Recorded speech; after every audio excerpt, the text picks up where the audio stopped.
Welcome to this special tribute episode of the American Anime Otaku. Today we are going to take a look at a rather sad and somewhat disturbing disaster anime, Tokyo Magnitude 8.0.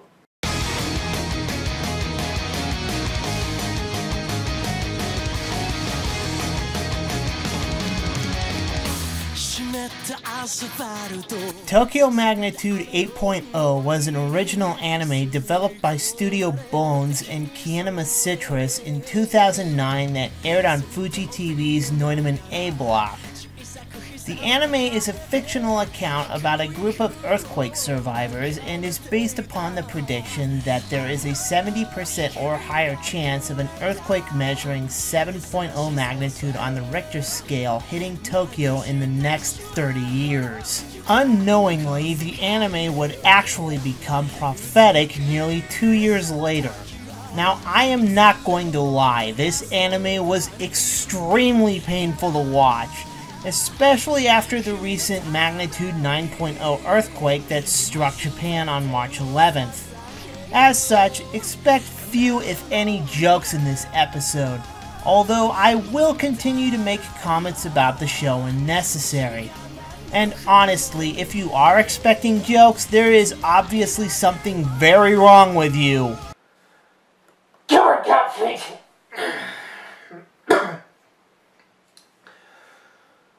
Well, anyway, let's take a look at this very sad, yet very real anime.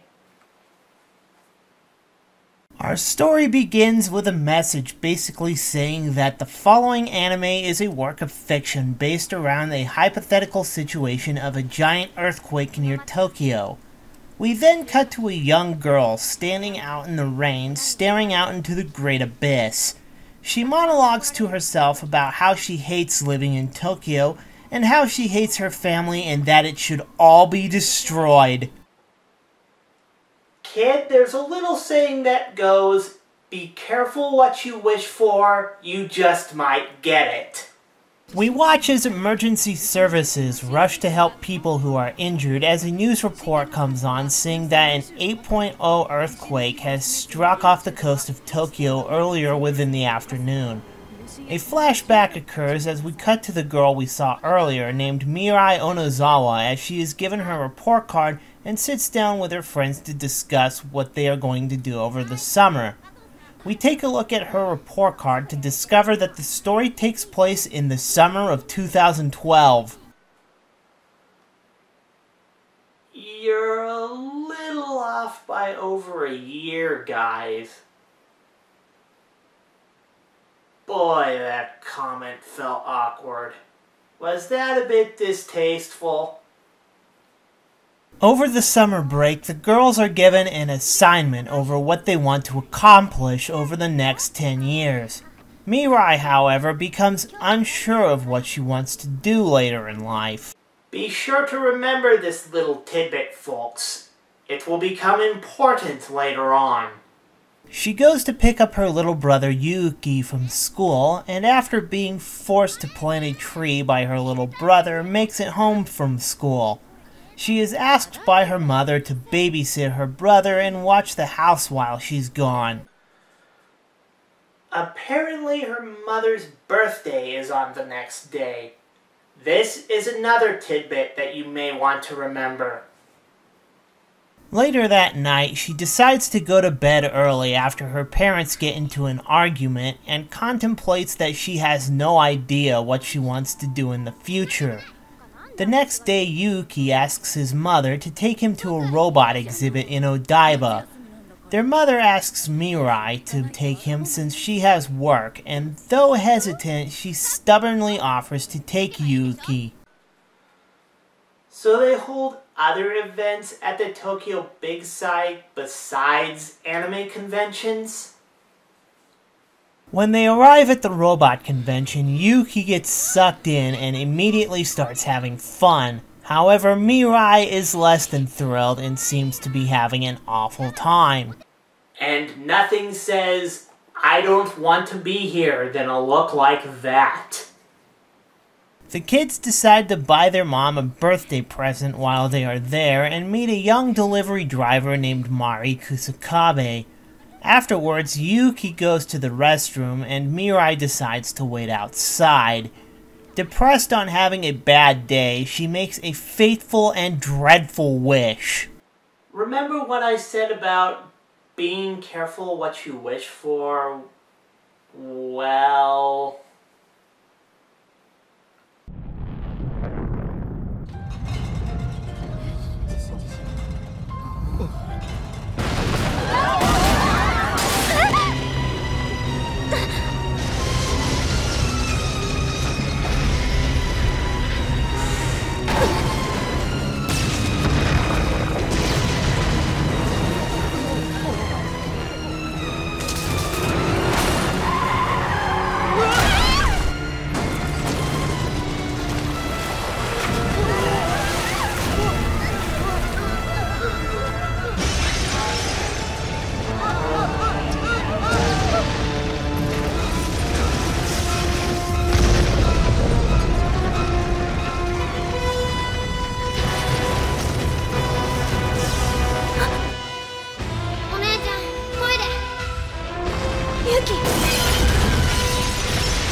I'm fine, let's continue. So as the shaking stops and the dust settles, a panicky Mirai begins to search for her little brother. She runs into Mari again, who offers to help her search for her brother and accompanies them on their long and perilous journey home in an uncertain world that will never be the same again. And so begins the most heart-wrenching anime I have ever seen since Grave of the Fireflies. Mirai is a rather quiet young girl who goes to an all-girls junior high school.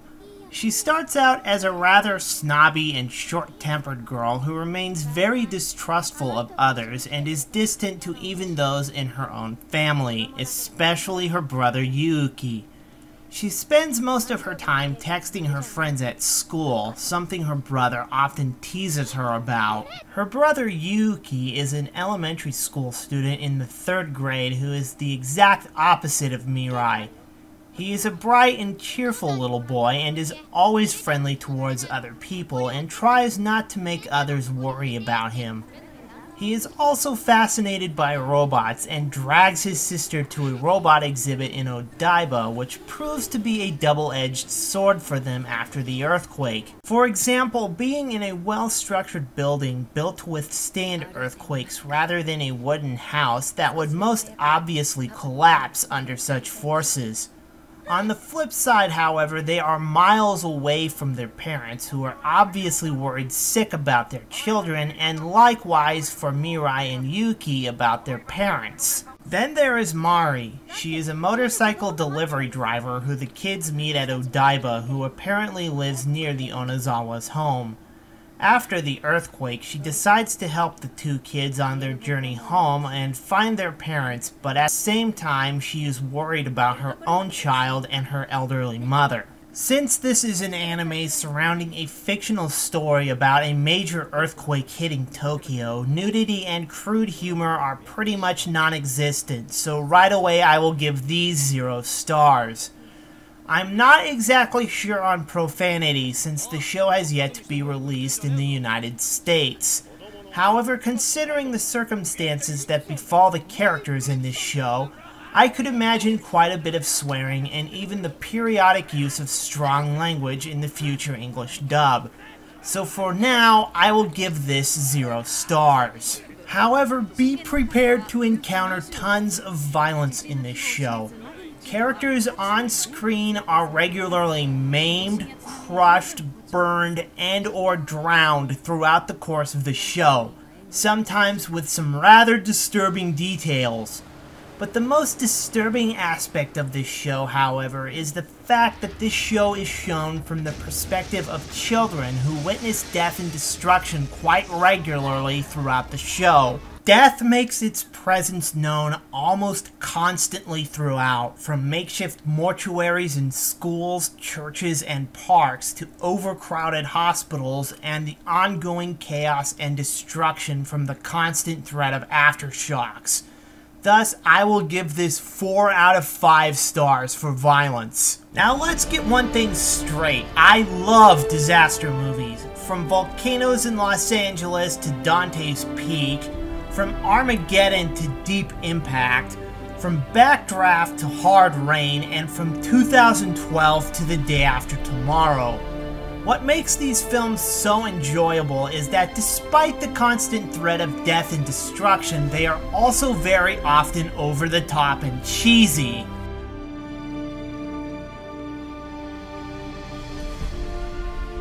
So when I got into this anime, I was expecting more or less the same thing, but boy was I wrong. First off, a lot of research and tests were done to make sure this story was as accurate and as realistic as possible. So when this anime hits, it hits hard, making this anime a very sad and very difficult anime to watch. The comparisons to the cataclysmic 9.0 Sendai earthquake are quite obvious, but this anime series only deals with the direct effects of the earthquake on Tokyo itself. In other words, there is no tsunami, even though with an earthquake that big, a tsunami would pretty much be imminent. The show consists of 2 parts. The first part takes a look at the initial quake and the quake's aftermath, while the second half is more of an emotional study of the characters involved and how the quake affected them. We'll get to that in a little bit. The series starts out calmly and dedicates the first episode to introducing the 3 central protagonists. Then with less than a minute to go before the ending credits roll, the crap hits the fan for the next 5 or so episodes, only for the show to slow down a bit in the second half and show the emotional and personal effects the earthquake had on its characters. This results in a moving and thought-provoking anime that once it grabs hold of you will never let go until the final episode. Thus, I will give Story a 5 out of 5. The show's soundtrack is very well choreographed and vivid. However, most of the time, the only music you will actually hear is silence, since musical pieces only play during key scenes in the show. That silence actually works in the show's favor, making you feel as if you are actually there alongside the characters on screen. Thus, I will give soundtrack a 4 out of 5. You can tell right away that this show had a very sizable budget. Everything is drawn so realistically and detailed that you would swear that even though the show is animated, it feels very real aesthetically. The character designs are a little flat or simplistic at times, but everything else about the animation was seen to be put together flawlessly. Thus, I will give animation 4 out of 5 stars. The characters in this show are superb and very real. What amazed me the most was how well even the bystanders' reactions are portrayed during and after the disaster. All along the journey home, the 3 meet many people who also suffer great loss, but they chose to deal with their pain by helping others. And that really amazed me, how everybody seemed to work together to help each other in this anime. Even during the actual 9.0 earthquake that hit Japan on March 11th, I was absolutely amazed how the people in Japan worked together and handled the situation in a complete contrast to how Americans reacted to something like Hurricane Katrina or the oil spill in the Gulf of Mexico. For instance, you won't be finding any riots in the streets, or anarchy, or mercenaries being hired on as aid workers, rapes, murders, and questionable government responses around here, folks. But what's most important is how each of our three main characters developed during the course of the show, and how the earthquake brought otherwise complete strangers into becoming the best of friends who help each other out through better or for worse. Thus, I will give characters a 5 out of 5. Tokyo Magnitude 8.0 is a phenomenal yet sad anime with great character development, a suspenseful storyline, and is a thought-provoking emotional roller coaster throughout. It may prove to be difficult to watch at times, but its attention to detail, realistic characters, and powerful story makes this anime all too real, the likes of what Grave of the Fireflies and Barefoot Gen did decades ago. Thus, I am willing to give Tokyo Magnitude 8.0 5 points for interest, and despite a few minor setbacks, an overall rating of 9 out of 10. Like many other anime fans, I am deeply saddened by the events that took place after the 9.0 Tohoku earthquake, and I greatly sympathize with my many friends over there. Bottom line, I think disaster has the ability to reveal a person's true nature, from the kind and generous to the selfish and devious who seek to profit from such disaster. I also think God allows disasters like the 9.0 Tohoku earthquake to constantly remind us we are not the masters of the earth, and to remind us how small and fragile we really are. And if we only set aside our pride, if we can only set aside our pride and help each other during our times of need, even at our darkest hour, a light will always shine from within.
ミラーちゃん、ごめんね。